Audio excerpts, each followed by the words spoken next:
We've got our poplar logs here, and today we are going to inoculate them with the oyster mushroom spores. The book says that we're supposed, or the instructions say that we should be using smaller logs, like 8 or 10 inch diameter logs, but we've got these logs. These were beauties.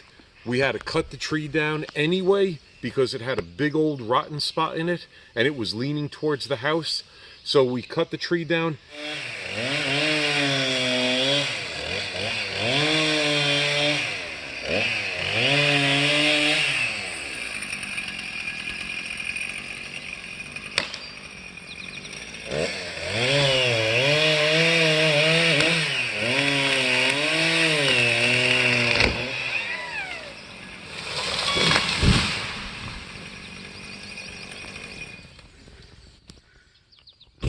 And I've got no use for these logs, so I'm going to give these a try. So we're going to drill our holes. We're going to use our applicator to put the inoculant in. We are going to cover the holes with the wax. And then the most important thing is patience. Then we're going to wait, and hopefully within, 4 to 6 weeks, maybe 2 months, we are going to start seeing some little oyster mushrooms coming out. Anyway, guys, let's get busy.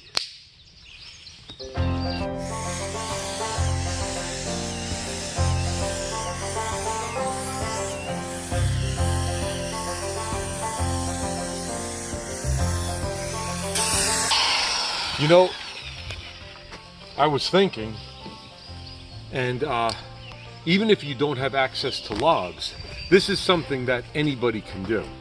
Even if you don't have access to logs, I'm sure there's an arborist, there's a tree guy who does tree removal, even the power companies. If you ask them for small white oak logs or small poplar logs 6 or 8 inches in diameter, I'm sure they would gladly give it to you. You could put it in the back of your car and drive it home. A bag of spore, I believe a bag of spore like this, which is 5 pounds, is $25. And if you look at how many logs we did, plus we still have 5 other logs probably that we haven't finished. This was for the shiitakes.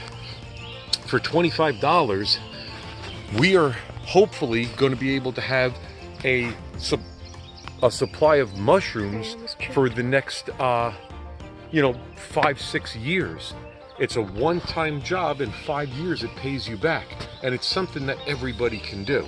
And we are trying to rely less on the grocery store and more on ourselves, and I would recommend everybody do the same thing, and you can do it. And think about how grateful you're going to feel when you come back a month from now and there's all mushrooms on your logs. You bring them home and you know where they came from. It's a great feeling doing it yourself. Anyway, that's what I was thinking. Now, what I wanted to show you is when this mushroom spore comes in, it's usually like pretty compact and hard. So you got to just take your hands, just loosen it up a little bit. Yeah, be really gentle with it. Be really gentle, but not too gentle, okay? And now what we're going to do is we're going to cut a hole in our bag and open this up. We don't want to mess too much up. Okay, now we're going to take our application tool, plunge it in here 4 or 5 times, okay? And we're going to see how that's filled up now? We take this over to our hole, put it in our hole, squeeze down the handle, and then we just filled that hole. See, now it's hollow again? Yep. All right. Again, 1, 2, 3, 4, 5. That's usually enough. Yep, it's filled up again. Yep. We go to the next hole. Filled again. All right. And then we're just going to repeat this, but we're probably going to repeat it several hundred times. Yeah. So we won't make you guys watch the whole thing. We'll come back to you in a bit.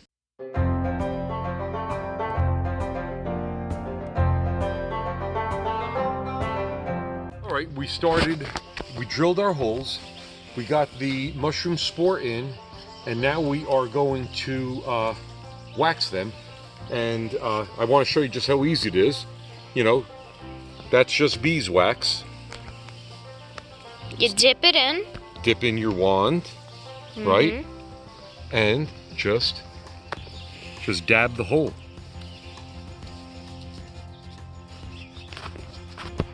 It definitely is not a difficult thing to do. It's actually fun. Yeah, huh?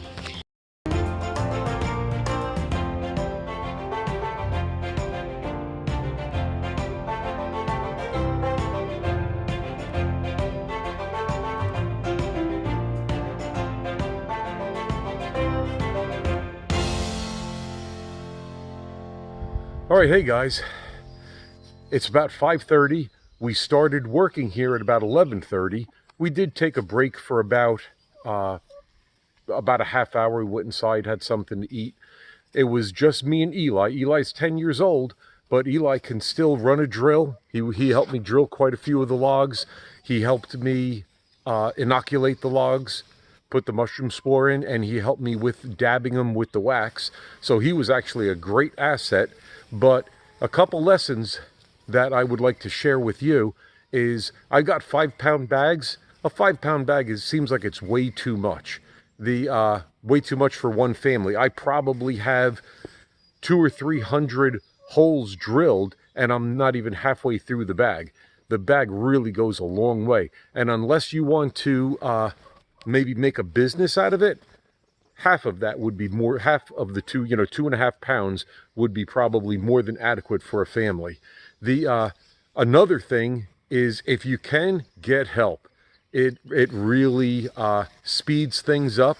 And even though I did have help and Eli stuck with me the whole day, we still could have used another person or two. If I had one guy on the drill, one guy putting the mushroom spore in the log, and one guy dabbing the wax over the holes, that would have been a lot more efficient. The third thing I wanted to share is it takes more wax than what you think to fill the hole, to cover the holes. And the wax does best when it's really hot. You know, what we were doing, we had a hot plate out here and it was keeping the wax hot. But when we were bringing the pot over to the log, it would start cooling off. And once it started cooling a little bit, we used a lot more wax and it became very more inefficient. So hot wax, really liquid, seems way more efficient. It saves you on the wax and it saves you on the time. It fills the hole so much better. Anyway, I'm calling it a day. It's 5:30. I'm going to go in and get something to eat. And I guess we're going to have to come out here tomorrow, God willing, if the weather is nice, and get at it again. Guys, have a great night. Thanks a lot.